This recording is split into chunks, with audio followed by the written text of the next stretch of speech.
এতিয়া চাওক আমাৰ স্কুলখন বহুত পুৰণা স্কুল 1925ৰ স্কুল 100 বছৰ হ'লে তো বহুত দিনৰ পৰা গাঁৱৰ ৰাইজেও মানে এটা দাবী এটা আছিলে যে বোলে এইখন স্কুল হায়াৰ ছেকেণ্ডেৰী হ'ব লাগে আৰু নিচানগ্ৰাম হাইস্কুলৰ এনে এটা অসুবিধা আছে কি ল'ৰা ছোৱালীখিনি অলপ ভিতৰুৱা আৰু মেঘালয়ৰ পৰাই আহা ল'ৰা ছোৱালী গতিকে তেওঁলোকে কিন্তু এই দুধনৈৰ ফালে বা বাহিৰত য'তে নহওক গোৱালপাৰাত বা দুধনৈত যাই পৰীক্ষা লিখাত অলপ অসুবিধা অলপ নাৰ্ভাছ মানে অলপ আহে আৰু সিহঁতৰ তো গাঁৱৰ ৰাইজৰো অলপ দাবী আছিলে যে বোলে মোক কৈও আছিলে যে বোলে এইটো যেনেকৈ হওক আপুনি হায়াৰ ছেকেণ্ডাৰী কৰাৰ ব্যৱস্থা কৰক সেইমতে অলপ অফিচতো অলপ যোগাযোগ আছিলে আৰু অফিচৰ পৰাও এটা দিছিলে আমাক যে বোলে যিহেতু আপোনালোকৰ স্কুল অলপ সেইটো লাইনত আৰু হায়াৰ ছেকেণ্ডাৰী নাই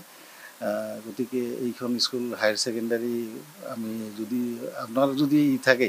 তেনেহ'লে হায়াৰ ছেকেণ্ডাৰী কৰা যাব বুলি এটা আশা দিছিলে সেইমতে কালি অৰ্ডাৰটো ওলাইছে তো আমি গোটেইখিনি আমি ৰাইজকো মই এতিয়া জনাইছোঁ আমাৰ SMDCৰ মানুহখিনিকো ফোন কৰিও জনালোঁ যে বোলে নিচানগ্ৰাম হাইস্কুলৰ পৰা এতিয়া হায়াৰ ছেকেণ্ডাৰীলৈকে উন্নতিকৰণ হ'ল তো গাঁৱৰ ৰাইজে খুবেই ভাল পাইছে দুই এজনে আহিও কথাখিনি ক'ল মোক যে বোলে খুব ভাল হৈছে আগন্তুক দিনত আৰু উন্নতি হওক বুলি এটা আশা ৰাখিছে তেওঁলোকে এইখিনি আৰু একদম মানে বৰ্ডাৰ এৰিয়া এইটো মানে আপুনি এই স্কুলৰ বেক চাইড চাব বেক চাইডটো কিন্তু মেঘালয় এই আপুনি গম পাব যদি যায় এই পিছফালে এটা হস্পিটেল আছে সেইটো মেঘালয় আৰু আমাৰ যিটো ইউনিয়ন পিছফালে এই আপোনাৰ মেঘালয় আৰু ছাত্ৰ ছাত্ৰী ধৰক আমাৰ এইটো স্কুলটো হ'ল 1 to 10লৈকে বৰ্তমান কিন্তু এতিয়া 12 হ'ব কিন্তু 1 to 10 তাতে ধৰক 275 যোৱা বছৰ আছিল এতিয়ালৈকে আমাৰ এডমিশ্যন চলিছে যদিও কিছুমান আমি আনিব পৰা নাই মানে এতিয়াতো অনলাইনতে বস্তুখিনি কৰিব লাগে তো সেই হিচাপে ধৰক সেই একেই হ'ব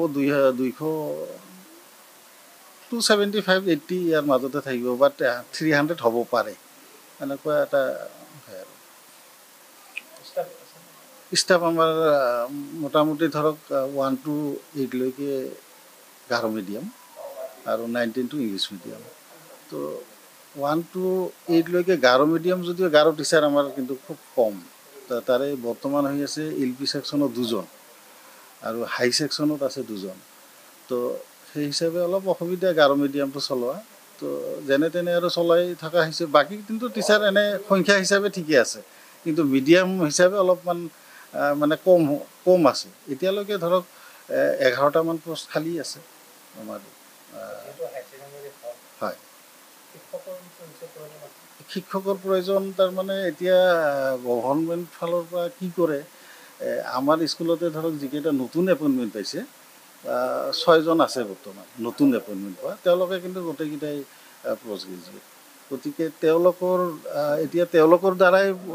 স্কুলটো চলাব না নতুনকৈ দিব সেইটো মই গম পোৱা নাই এতিয়ালৈকে হয়তো অৰ্ডাৰটো আহিলে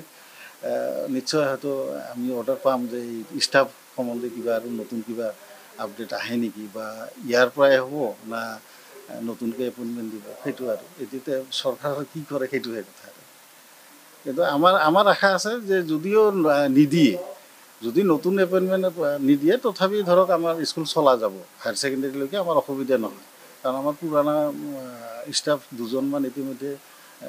MABT আছেই আৰু নতুন 4জন আছে 6জন আছে 8জন হৈয়ে আছে হাই ছেকেণ্ডেৰী হৈ আমি যথেষ্ট আনন্দিত আৰু এই অঞ্চলৰ বিশেষকৈ গাঁও অঞ্চলৰ এইখিনি দুধনৈলৈকে যাব লগা হয় হাই ছেকেণ্ডেৰী পঢ়িবৰ কাৰণে তো এই অঞ্চলৰ ল'ৰা ছোৱালীখিনিয়ে যথেষ্ট সুবিধা পাব গাঁওখনতে এখন হাই ছেকেণ্ডেৰী হোৱাৰ বাবে আৰু আমাৰ স্কুলত যিখিনি নতুন টেট শিক্ষক আহিছে আটাইয়ে MABT গতিকে হাই ছেকেণ্ডেৰীখন হ'লে চলোৱাৰ ক্ষেত্ৰত হয়তো বিশেষ অসুবিধা নহ'ব আৰু ক্লাছৰুমো আমাৰ হৈ যাব পুৰণি আগৰ যিখিনি এমালগেমেটেড স্কুল বিল্ডিং আছে সেইবিলাকো বৰ্তমান খালী অৱস্থাত পৰি আছে আমি ল'ৰা ছোৱালী যদি এডমিশ্যন হয় ভালকৈ চলাব পাৰিম বুলি আমাৰ এটা বিশ্বাস আছে আৰু সীমান্তৰ স্কুল হয় গতিকে ইয়াত আমি আমাৰ স্কুলখনত ক'ব গ'লে 100% ল'ৰা ছোৱালীয়ে গাৰো কমিউনিটিৰ পৰা অহা আৰু ওচৰতে ডাইনাডুবি সেইখিনি মেঘালয় আৰু অসম মেঘালয় সীমান্তৰ স্কুল হয় তো গতিকে বৰ্ডাৰ এৰিয়া এনে অলপ পিছপৰা অঞ্চল, গতিকে ইয়াৰ ল'ৰা ছোৱালীখিনি এই সুবিধাখিনি যদি গাঁওখনতে পাই যায় তো উচ্চ শিক্ষাৰ কাৰণে ইয়াৰ পৰাও ভালেখিনি ল'ৰা ছোৱালী হয়তো ভৱিষ্যত দিনত ওলাই আহিব আৰু